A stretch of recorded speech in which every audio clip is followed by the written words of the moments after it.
Hello friends, high two classes में आपका हार्दिक स्वागत है। आज हम लोग पढ़ेंगे प्राचीन इतिहास से वैदिक साहित्य से संबंधित कुछ महत्वपूर्ण क्वेश्चन जो वैदिक काल का भी होगा और उत्तर वैदिक काल का भी। और ये क्वेश्चन इतिहास समसामयिकी घटना चक्र से लिया गया है और उसी का सीरीज चल रहा है और इस सीरीज को आप पूरा देख लीजिए। यदि आप किसी भी एग्जाम की तैयारी कर रहे हैं तो इतिहास से यदि क्वेश्चन बनता है तो लगभग 99% क्वेश्चन आपको यहाँ से मिलने की चांस है, उम्मीद है। तो इधर उधर व्यर्थ न करते हुए समय को हम लोग सीधे चलते हैं क्वेश्चन पे। उत्तर वैदिक काल में पालागल से तात्पर्य था। तो उत्तर वैदिक काल में पालागल जो होता था उसका काम था संदेशवाहक के रूप में। हम इसका व्याख्या भी देखेंगे कि व्याख्या देखने से आपको थोड़ा कॉन्सेप्ट क्लियर हो जाए। देखिए, हम लोग रट के जाते हैं, फैक्ट पढ़ के जाते हैं, लेकिन कॉन्सेप्ट क्लियर न होने के कारण कभी कभी एग्जाम में हम कंफ्यूज हो जाते हैं। और देखिए, अगर 100 क्वेश्चन बनता है, 50 क्वेश्चन बनता है, 150 क्वेश्चन बनता है, तो 100 क्वेश्चन, 80 क्वेश्चन, 90 क्वेश्चन लगभग सब कोई कर ले जाता है। बस 10 ही 20 क्वेश्चन से हमारा सिलेक्शन रुक जाता है। और इस 10-15 क्वेश्चन को पढ़ने के लिए आप लोग का कॉन्सेप्ट क्लियर होना चाहिए, तभी आप अपने एग्जाम को क्वालिफाई कर सकते हैं। तो सीधे हम लोग इसका व्याख्या करेंगे और समझने का भी प्रयास करेंगे। तो उत्तर वैदिक काल में जो रत्नी होते थे, उनमें सबसे अंतिम नाम होता था वो पालागल होता था। क्या होता था? सबसे अंतिम नाम होता था पालागल होता था। और इसका उल्लेख शतपथ ब्राह्मण में भी आया है। किसमें आया है? शतपथ ब्राह्मण में। तो जानते हैं कि शतपथ ब्राह्मण जो है यजुर्वेद का शतपथ ब्राह्मण है। यजुर्वेद के 2 ब्राह्मण का ग्रंथ है। कौन कौन है? एक शतपथ ब्राह्मण है, एक तैत्रीय ब्राह्मण है। और ऋग्वेद का कौन से ब्राह्मण है? एक ऐतरेय है और एक कौशिकी है। मैं कुछ यहाँ पे व्याख्या अपने पास से भी कर दूंगा जिससे आप लोग का जो पुराना क्वेश्चन है रिविजन हो जाए। जो उत्तर वैदिक काल के अंत की रचना है, पालागल जो होते थे एक स्थान से दूसरे स्थान तक संदेश ले जाने वाले दूत को संदेशवाहक का कार्य करता था। तो पालागल जो होता था वो संदेशवाहक होता था। ठीक है, नेक्स्ट क्वेश्चन पे चलते हैं। सप्तपदी का सही अर्थ क्या है? 7 पग चलना, 7 प्रतिज्ञा वचन निभाना, किसी भी व्यक्ति के साथ क्या पग चलना, 7 पग चलना, उपयुक्त में से कोई नहीं। तो सप्तपदी का सही अर्थ जो है आपके सामने यहाँ पे है 7 प्रतिज्ञा या वचन निभाना। इसका व्याख्या हम लोग देखते हैं। सप्तपदी हिंदू विवाह से संबंधित तथ्य है और इसमें वर उत्तर दिशा में कन्या की 7 मंत्रों के द्वारा सप्त मंडलिकाओं में 7 पदों तक साथ ले जाता है। जिस विवाह में सप्तपदी होता है वह वैदिक विवाह के नाम से जाना जाता है। ठीक है, सप्तपदी के बाद कन्या को वर के वाम अंग में बैठाया जाता है। नेक्स्ट क्वेश्चन पर चलते हैं। सर्वप्रथम किस ग्रंथ में हिरण्यकार शब्द मिलता है? कह रहा है कि किस ग्रंथ में हिरण्यकार शब्द का सर्वप्रथम उल्लेख मिलता है? तो यजुर्वेद में। तो सर्वप्रथम यजुर्वेद में हिरण्यकार शब्द मिलता है। और आर्यों की प्रारंभिक जीवन स्थायी नहीं थी, सबको जानता है। तो इस कारण कर का बहुत महत्व नहीं था। लोग स्वेच्छा से ऋग्वैदिक काल में बलि देते थे और धीरे धीरे उत्तर वैदिक काल आते थे वो क्या हो गया? स्थायी होने लगा और उसे भोग के रूप में जाने लगा गया। और हिरण्यकार जैसे शब्द मिलते हैं। और एक भाग दुख कर संग्रह के नाम का अधिकारी था। जितना जानिए कि हिरण्यकार शब्द का सर्वप्रथम कहाँ मिलता है? तो यजुर्वेद में मिलता है। तो यजुर्वेद गद एवं पद वालों का भी वेद कहा जाता था। ठीक है, कभी कभी एग्जाम में बन जाता है गद एवं पद वाला वेद कौन सा है? तो यजुर्वेद गद एवं पद दोनों में लिखा गया है। नेक्स्ट क्वेश्चन पे चलते हैं हम। प्राचीन भारत में जो विधवा पुनर्विवाह कर लेती थी उसे कहा जाता था। तो उसे पुनर्वु कहा जाता था। क्या कहा जाता था? पुनर्वु कहा जाता था। प्राचीन भारत में विवाह एक पवित्र बंधन माना जाता था। और शतपथ ब्राह्मण में, किसका शतपथ ब्राह्मण है? यजुर्वेद का है। यजुर्वेद के 2 ब्राह्मण ग्रंथ हैं। कौन कौन है? एक शतपथ ब्राह्मण है, एक तैत्रीय ब्राह्मण है। मैं इसलिए रिवीजन करा रहा हूँ कि आपका रिवीजन हो जाए, जिससे आप क्या जब बार बार क्वेश्चन आपके सामने जाएगा तो आपको याद करने की जरूरत नहीं पड़ेगी, स्वतः वो क्वेश्चन आंसर आपको याद होता जाएगा। ठीक है, तो प्राचीन भारत में विवाह एक पवित्र ग्रंथ माना जाता था।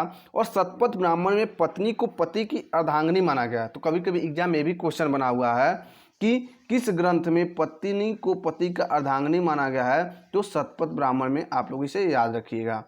समाज में पुनर्विवाह एवं नियोग प्रथा प्रचलित थी। जो विधवा पुनर्विवाह कर लेती थी उसे पुनर्भु कहा जाता था। ठीक है, तो इतना आप लोग ध्यान रखिएगा।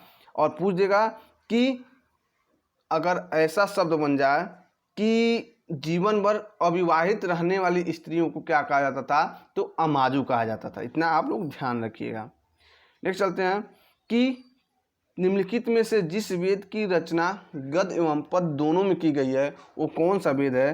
तो मैं पहले ही बताया हूँ, यजुर्वेद है। कौन सा वेद है? यजुर्वेद है। यजुर्वेद दो भागों में बटा हुआ है। कौन कौन? कृष्ण यजुर्वेद और शुक्ल यजुर्वेद। देखिए यहाँ पे लिखा भी गया है कि यजुर्वेद के दो भाग हैं, शुक्ल यजुर्वेद जो केवल पद में है और कृष्ण यजुर्वेद जो पद एवं गद्य दोनों में लिखा हुआ है। और शुक्ल यजुर्वेद को वाजस्नेयी संहिता भी कहा जाता है। तो कभी कभी एग्जाम में पूछ देता है कि किस वेद को वाजस्नेयी संहिता के नाम से जाना जाता है। तो यदि शुक्ल यजुर्वेद आपके ऑप्शन में है तो आप उसे चूज करिएगा। ठीक है, नेक्स्ट चलते हैं।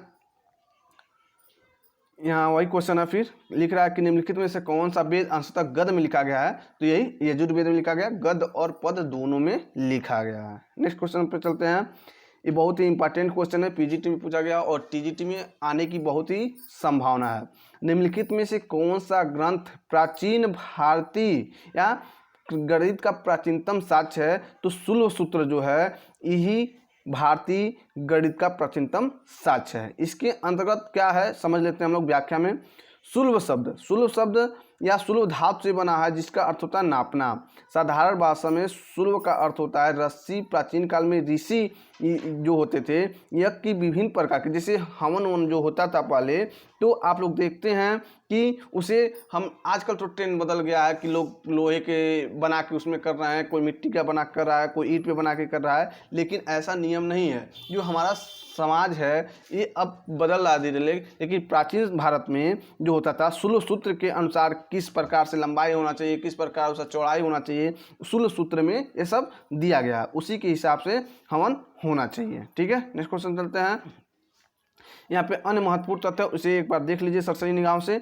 शुल्ब सूत्र में समकोण त्रिभुजों के तीनों भुजाओं पर आधारित जो प्रमेय होता है जिसे पाइथागोरस प्रमेय के नाम से हम लोग जानते हैं, इसका उल्लेख सर्वप्रथम शुल्ब सूत्र में ही मिलता है। तो शुल्ब सूत्र समझ सकते हैं कितना इंपॉर्टेंट है।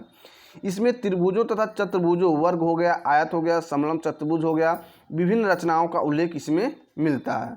इसमें भिन्नों का प्रचुरता से भिन्नों का प्रयोग प्रचुरता से किया गया है, इसे भी आप लोग ध्यान से एक बार देख लेंगे। नेक्स्ट क्वेश्चन पर चलते हैं। निम्नलिखित में से कौन से वैदिक देवता नहीं है? तो देखिए एक क्वेश्चन टीजीटी 2001 में पूछा गया था, लेकिन इसमें कुछ खामियां थी, इसके कारण इस क्वेश्चन का क्या किया गया था, कॉमन नंबर मिला था और आयोग ने इसमें कुछ गलतियां कर दी थी। इसे हम व्याख्या से समझने का प्रयास करते हैं। पूछे गए प्रश्न की प्रकृति के अनुसार दिए गए विकल्प में केवल इंद्र एवं विष्णु ही वैदिक देवता। देखिए क्वेश्चन क्या पूछा है कि निम्नलिखित में से कौन सा वैदिक देवता नहीं है? तो इंद्र तो वैदिक देवता हैं क्योंकि वैदिक काल में थे, और कृष्ण भगवान जो थे वो वैदिक देवता नहीं थे। तो यहाँ पे ब्रह्मा भी वैदिक देवता नहीं थे। दो क्वेश्चन का आपस में भिड़ंत होने के कारण इसे पे कॉमन अंक मिला था या इस क्वेश्चन को हटा लिया गया था। तो इसका व्याख्या एक बार देख लेते हैं हम लोग कि पूछे गए प्रश्न की प्रकृति के अनुसार दिए गए विकल्प में केवल इंद्र एवं विष्णु ही वैदिक देवता थे और विष्णु का उल्लेख ऋग्वेद में देवता के रूप में किया गया, परंतु वे स्वतंत्रता देवता नौकर सूर्य के ही रूप में थे। लेकिन कृष्ण तथा ब्रह्मा का उल्लेख वैदिक देवता के रूप में नहीं किया गया है। अतः पूछे गए प्रश्न के आधार पर किसी एक विकल्प का चयन करना उचित नहीं प्रतीत होता है, इस कारण इस पे कॉमन अंक मिला था। अन्य महत्वपूर्ण तथ्य है, कुछ देख लेते हैं हम लोग। यदि वेद में कुल 33 देवी देवता हैं, तो यदि एग्जाम में पूछ देता है कि ऋग्वेद में कितने देवी देवताओं का उल्लेख है, तो कुल 33 प्रकार के देवताओं का उल्लेख है। और यास्क जो हैं, जो निरुक्त नामक ग्रंथ लिखे हैं, उनमें इन्हें 3 श्रेणियों में विभाजित किया गया, आकाश के देवता, अंतरिक्ष के देवता, पृथ्वी के देवता। तो यहाँ पे एक सबसे समझने वाली बात है, कभी कभी हमारे एग्जाम में पूछ देता है कि पृथ्वी के देवता कौन है, अंतरिक्ष के देवता कौन है, आकाश के देवता है, तो हमें याद करना उतना आसान नहीं होता है। तो मैं यहाँ पे एक छोटा सा ट्रिक अप्लाई करता हूँ जिसे आप अपनी समझ से उसे अपने समझ में रख सकते हैं और अपने एग्जाम को क्वालिफाई कर सकते हैं। तो मैं बताने का प्रयास करता हूँ, थोड़ा सा आप लोग सावधान हो जाइएगा। यहाँ पे देखिए पृथ्वी के देवता, तो पृथ्वी की देवता जो हैं, आप जानते हैं कि पृथ्वी पर अग्नि है। तो अग्नि अगर आता है आपके एग्जाम में तो आपको याद करने की जरूरत नहीं पड़ेगा। अगर अग्नि है तो इसका मतलब पृथ्वी पे इसका प्रयोग है, तो हम इसे क्या कर देंगे, पृथ्वी का देवता मान लेंगे। सोमवार जानते हैं होता है, मतलब सोम मंगल बुधवार है कि नहीं हमारे इस पृथ्वी पर माना जाता है, जिसे पृथ्वी का मान सकते हैं आप। पृथ्वी तो पृथ्वी का देवता है ही। बृहस्पतिवार भी है। सरस्वती तो हम पढ़ रहे हैं, तो सरस्वती जी का अध्ययन हम कर ही रहे हैं, सरस्वती जी का हमारे ऊपर आशीर्वाद बना ही रहेगा, तो ये भी पृथ्वी पर अवतरित हैं। तो इस तरह से हम याद कर सकते हैं। तो पृथ्वी के इस तरह से याद कर लीजिए, और जो अंतरिक्ष के देवता हैं थोड़ा सा आप लोग उसे याद कर लीजिए। ऐसे याद करिए, इंद्र मरुत्र रुद्र या उपर्जन, ऐसे कहानी की तरह, स्टोरी की तरह एकदम रोमांटिक मूड में पढ़े। देखिए, पढ़ाई का कोई तरीका नहीं होता है, आप एक लगन के साथ पढ़िए, एक धैर्य मन चित्त के साथ पढ़िए, आपको 2-4 बार पढ़ेंगे स्वतः ही याद हो जाएगा। देखिए, कोई आपके घर में कोई मान लीजिए हनुमान चालीसा पढ़ता होगा, कोई कुछ पढ़ता होगा, दुर्गा चालीसा पढ़ता होगा, क्या वो कभी बैठ कर याद करता है? नहीं, डेली पढ़ता है, कुछ दिन के बाद आप देखते होंगे उन्हें स्वतः ही याद हो जाता है। तो पढ़ने का तरीका ये होना चाहिए कि हम एक क्वेश्चन को 10 बार ना देखें, यानी कहने का तात्पर्य एक क्वेश्चन को 10 मिनट लगातार ना देखें, बस उसको पढ़िए, फिर दोबारा जरूर उसका रिवीजन करिए, जल्द समय से बार बार पढ़िए, तो उसका अध्ययन करने पे आपको स्वतः याद हो जाएगा। तो पृथ्वी के देवता आप याद हो गए, इसको याद कर लीजिए।